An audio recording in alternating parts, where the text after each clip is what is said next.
आज के अखबार की मुख्य खबर यह है कि बीजापुर में नक्सलियों ने आईडी विस्फोट किया और उसमें कुल 9 लोग मारे गए। 8 हमारे सेना के जवान थे और जो गाड़ी जो चला रहे थे ड्राइवर वो भी मारे गए। इसका मतलब यह हुआ कि 9 परिवार बर्बाद हो गए। हमारी 9 बहनें विधवा हो गई, बच्चे अनाथ हो गए, माता पिता का बुढ़ापे का जो सहारा था वो खत्म हो गया। और ये पहली बार नहीं हुआ है, हर साल होता रहता है। कभी 10 मारे जाते हैं, 10 जवान मारे जाते हैं, कभी 20 जवान मारे जाते हैं, कभी 25 जवान मारे जाते हैं, और ये पूरा लगातार सिस्टम चल रहा है। मैं बार बार कह रहा हूं, 1 साल के अंदर नक्सलवाद खत्म हो जाएगा, मात्र 1 साल में नक्सलवाद खत्म हो जाएगा। आप केवल इनकी फंडिंग रोक दीजिए, नक्सलवाद खत्म हो जाएगा। नक्सलियों को हवाला के जरिए फंडिंग आ रही है, नक्सलियों को एफसीआरए के जरिए फंडिंग आ रही है, नक्सलियों को विदेशों से पैसा आ रहा है और वो भारत के एनजीओज के थ्रू उनको पैसा पहुंच रहा है। फंडिंग बंद हो जाए, नक्सलवाद बंद हो जाएगा। और जितनी बड़ी नोट होती है उतना ज्यादा हवाला होता है, जितना ज्यादा हवाला होता है उतना ज्यादा अलगाववाद होता है।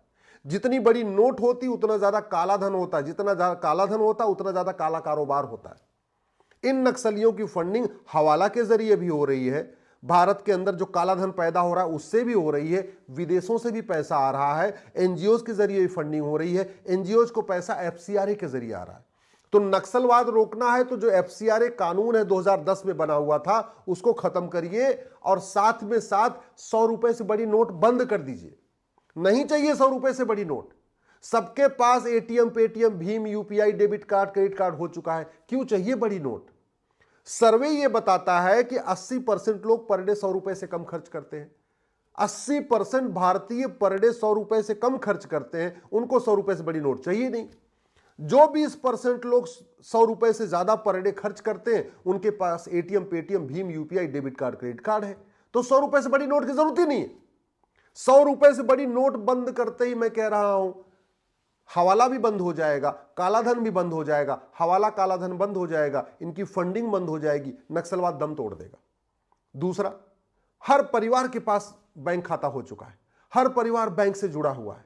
फिर 5,000 रुपए से महंगे सामान का अगर हम कैश लेन देन बंद कर दे तो पूरा का पूरा ये जो खेल चल रहा है ना, काला कारोबार, ये अपने आप बंद हो जाएगा। हर परिवार के पास आधार है, संपत्ति को आधार से लिंक कर दे, अपने आप ये जो काले धन और बेनामी संपत्ति वाला खेल चल रहा है ये भी बंद हो जाएगा।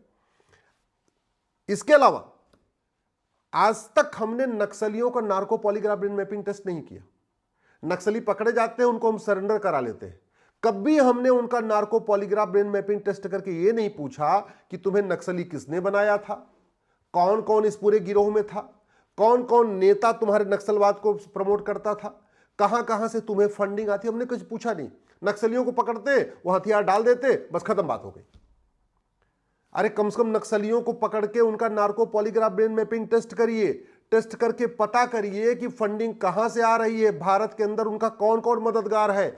और जो नक्सलियों के मददगार हैं, चलो ठीक है, नक्सलियों ने सरेंडर कर दिया, उनको कुछ मत करिए, लेकिन कम से कम जो उनके मददगार हैं नक्सलियों के, उन्होंने ज्यादा बड़ा पाप किया है, ज्यादा बड़ा अपराध किया है। जो नक्सलियों के मददगार हैं उनके खिलाफ एनएसए लगाइए, नेशनल सिक्योरिटी एक्ट लगाइए। नक्सलियों के मददगारों के खिलाफ यूएपीए लगाइए। नक्सलियों के मददगारों के खिलाफ वेजिंग वॉर की धारा लगाइए। नक्सलियों के मददगारों के खिलाफ देशद्रोह की धारा लगाइए। नक्सलियों के मददगारों के खिलाफ गैंगस्टर एक्ट लगाइए। ये जितने भी नेता, अभिनेता, लेखक, बुद्धिजीवी नक्सलियों की मदद करते हैं, जो डायरेक्टली इनडायरेक्टली मदद करते हैं, चलो उनको छोड़ दिया, लेकिन जो डायरेक्टली मदद करते हैं उनके खिलाफ तो एनएसए, यूएपीए, वेजिंग वॉर, देशद्रोह, गैंगस्टर एक्ट लगाइए। केवल आप भारत में 100 रुपए से बड़ी नोट बंद कर दीजिए, 5,000 रुपए से महंगे सामान का कैश लेन देन बंद कर दीजिए, प्रॉपर्टी को आधार से लिंक कर दीजिए, नक्सलियों के मददगारों के खिलाफ एनएसए, यूएपीए, वेजिंग वॉर, देशद्रोह, गैंगस्टर एक्ट लगाना शुरू करिए। मैं गारंटी के साथ कहता हूं 1 साल के अंदर नक्सलवाद खत्म हो जाएगा। और इतना करने से केवल नक्सलवाद खत्म नहीं होगा, कश्मीर का अलगाववाद खत्म हो जाएगा। जो मैं कह रहा हूं 1 साल के अंदर मणिपुर का कुकियों का जो आतंकवाद चल रहा है वो भी खत्म हो जाएगा। पूरे देश में शांति आ जाएगी। और यही नहीं, जो धर्मांतरण हो रहा है, अल्टीमेटली धर्मांतरण की फंडिंग भी विदेशों से आ रही है और भारत के अंदर हवाला के जरिए हो रही है, धर्मांतरण भी रुक जाएगा। फंडिंग बंद हुई, विदेशों की फंडिंग बंद हुई, अंदर से हवाला की फंड हुई, घुसपैठ भी रुक जाएगी। भ्रष्टाचार को आपने गंभीर अपराध घोषित किया, कालाधन, हवाला को गंभीर अपराध घोषित किया, और जैसे ही आपने 100 रुपए से बड़ी नोट बंद कर दिया, वैसे ही आपका ये जो जगह जगह मदरसे बनते जा रहे हैं ये भी रुक जाएंगे। लफ्ज़ जिहाद लैंड जिहाद का भी जो खेल चल रहा है ये भी रुक जाएगा। तो एक साल के अंदर आपका नक्सलवाद भी खत्म हो सकता है, माओवाद भी खत्म हो सकता है, अलगाववाद भी खत्म हो सकता है, घुसपैठिए भी अपने आप घुसपैठ भी बंद हो जाएगी, धर्मांतरण भी रुकेगा, लफ्ज़ जिहाद भी रुकेगा, लैंड जिहाद भी रुकेगा, मदरसा जिहाद जो चल रहा है ये भी रुकेगा। केवल और केवल इतना करना है कि भारत में 1 नेशन 1 टैक्स लागू करना है। यानी आप सारे टैक्स खत्म कर दीजिए, इनकम टैक्स, जो GST, toll tax, road tax आ रहा है, 100 रुपए से बड़े नोट बंद कर दीजिए, 5,000 रुपए से महंगे सामान का कैश लेन देन बंद कर दीजिए, 50,000 रुपए से महंगी प्रॉपर्टी को आधार से लिंक कर दीजिए, और देश विरोधियों की 100% संपत्ति जब्त करने, नागरिकता खत्म करने, आजीवन कारावास, फांसी देने की व्यवस्था शुरू करिए, वो भी साल भर के अंदर। साल भर के अंदर पिछले 75 साल में हमारे हजारों सैनिक बलिदान हो चुके, हजारों हमारी बहनें विधवा हो चुकी हैं, हजारों माता पिता बर्बाद हो चुके हैं। उनके जब जो सेना में सैनिक बेटा जाता है वो मार दिया जाता है तो बच्चे अनाथ हो जाते हैं। लेकिन आज तक नक्सलियों की, अलगाववादियों की, कट्टरपंथियों की, जिहादियों की, कुकी आतंकवादियों की, किसी के भी जो मदद करने वाले उनका कुछ नहीं हुआ। आज तक किसी भी अलगाववादी की न 100% संपत्ति जब्त हुई, न नागरिकता खत्म हुई, न उसको फांसी हुई। आज तक किसी भी जो इनकी मदद करने वाले उनके भी कुछ नहीं हुआ। तो हो क्या रहा है, फंडिंग आए जा रही है, विदेशों से फंडिंग आ रही है, भारत के अंदर से फंडिंग चल रही है, और वो उनका तो धंधा है। नक्सलवाद फैलाना एक प्रोफेशन है, और कितनी बार पकड़े गए ये नक्सलवादी, माओवादी, अलगाववादी, कट्टरपंथी पकड़े गए। पता चला उनकी दिल्ली में बड़ी बड़ी कोठियां हैं, उनके गोवा में उनकी कोठियां हैं, उनकी होटलें चल रही हैं। आप जरा सोचिए कि नक्सलवाद फैलाने के लिए कितनी फंडिंग आ रही है, कि इसी फंडिंग में जो इनके कमांडर होते हैं वो बड़े बड़े फ्लैट खरीद लेते हैं, बड़े बड़े बंगलो खरीद लेते हैं, फार्म हाउस खरीद लेते हैं, मुंबई में जा जाके बड़े बड़े फ्लैट खरीद लेते हैं।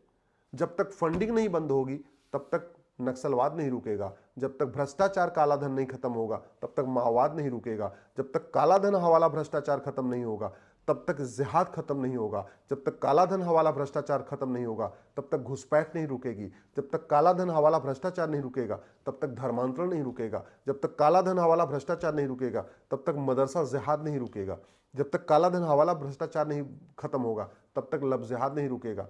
भारत को सुरक्षित बनाना है तो काला धन हवाला भ्रष्टाचार खत्म करना ही पड़ेगा, नार्को पॉलीग्राफ ब्रेन मैपिंग कानून बनाना ही पड़ेगा, जस्टिस विद इन ईयर लागू करना ही पड़ेगा, और कोई तरीका नहीं है।